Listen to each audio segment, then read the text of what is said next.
Hi Slam fans, Sean LeCornu here from Slam Strategy. Welcome to tip number 11. Today we're talking about SEO conversions or search engine optimization. Now this is a really misunderstood part of the internet strategy mix, and yet it is probably the most valuable tool that you can have in terms of your internet strategy besides your website.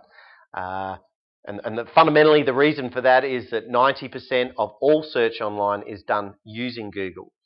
So, therefore, it is all about coming up in those search results for Google. Okay, so when I talk about search engine optimization, I'm not talking about the advertising that appears at the very top or down the right-hand side. I'm talking about the organic search results, which come down on the left-hand side, where all the websites rank one after another. Now, only one website can be in the first position, only one website can be in second position, but you can be you can appear for more than one keyword. But look, we'll start the process off looking at one keyword, and then keep in mind that you can have the same results for multiple keywords, and it just affects the mathematics of it. Okay, so we're going to take, for instance, widget. Now, you would substitute widget for your product or service that you offer.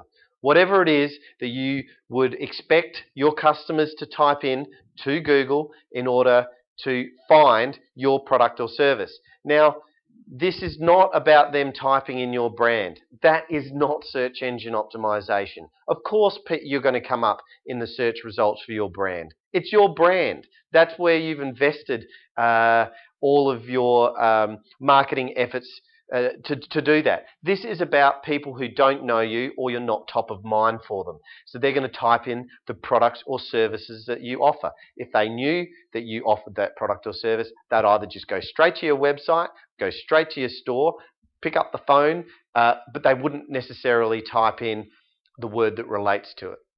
Okay, so you would type in that keyword, and you would want your website to come up. Now, where you come up in that search result is ultimately what's really important, and I'll explain why. 35% of people will click on the first result. Okay, so if your website comes up first, you will generate roughly 35% of that traffic. Second position is about 17%. Third position is about 7%, and so on and so on and so on, until the last result on the first page generates about 1.5% of the traffic. So, they type in the word widget. Now, there's a Google keyword tool which will tell you how many times that word or word phrase is typed into Google on average per month, and it's based over a 12-month period. So we're going to say for the word widget that roughly 1,000 people, because it keeps it easy for mathematics, roughly 1,000 people are typing that in. Now, if you were the first search result for widget, you would expect roughly 350 visits to your website. Now, this is where it starts to get interesting. A conversion rate that you should be expecting to get from those 350 should be about 1%. What's a conversion? A conversion could be someone picking up the phone and calling you to make an inquiry or a sale. It could be an email to make an inquiry or a sale. It could be a download of an app. It could be download of a white paper or a PDF. It could be the purchase of a product online. All of these things are conversions. It's whatever it is that you're wanting those customers to do when they come to your website. Okay, so based on that 1% conversion, which is the same as what you'd expect from doing a flyer drop. Okay, it's a very scattered approach, but the conversion numbers are actually quite similar. So from 350 visits, you're looking at 3.5 conversions.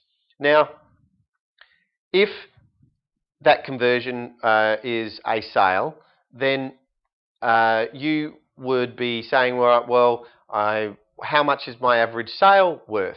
Because this is just meant to be as a guide to give you a bit of a return on investment idea about what search engine optimization is worth. So If you don't know what your average sale is worth, it's very easy to figure it out. All you need to do is to work out what your total value of sales are over a 12-month period, and then divide into that the number of individual sales that were made during that 12 months to give you that amount. That will tell you then what your average sale is worth, okay? So let's say, for instance, that the average sale for this particular company is $1,000. 3.5 conversions, $3,500. It's as simple as that, okay? Now that's for one keyword, but you could come up in search results for more than one keyword. And in fact, part of our search engine optimization strategy is to get you to come up in search results for more than one keyword. We have different packages for different numbers of keywords. So those numbers would change. So let's say you came up number one position for 5 keywords, and each of those keywords had roughly 1,000 searches. That would be 5,000 searches per month. So then you could just change these numbers through here, and that will give you an idea about what your return on investment should be. So when you're trying to calculate, should I do search engine optimization or not, you need to have an understanding about what it's going to be worth to you for doing that. And fundamentally, as long as it's generating a profitable return for you, it is worth looking at. Okay, so I appreciate your time. I hope you've enjoyed that. If you would like to know how we can help you with your search engine optimized strategy, please go to our website, www.slamstrategy.com.au, and you can fill out one of our search engine optimization questionnaires, and we can get back to you with some information about what sort of strategy would be right for your business. Failing that, you can also join us on Facebook, Twitter, YouTube, or LinkedIn. Just type in Slam Strategy into any of those and you'll find us. I hope you've enjoyed this tip. I look forward to hearing from you soon. Bye for now.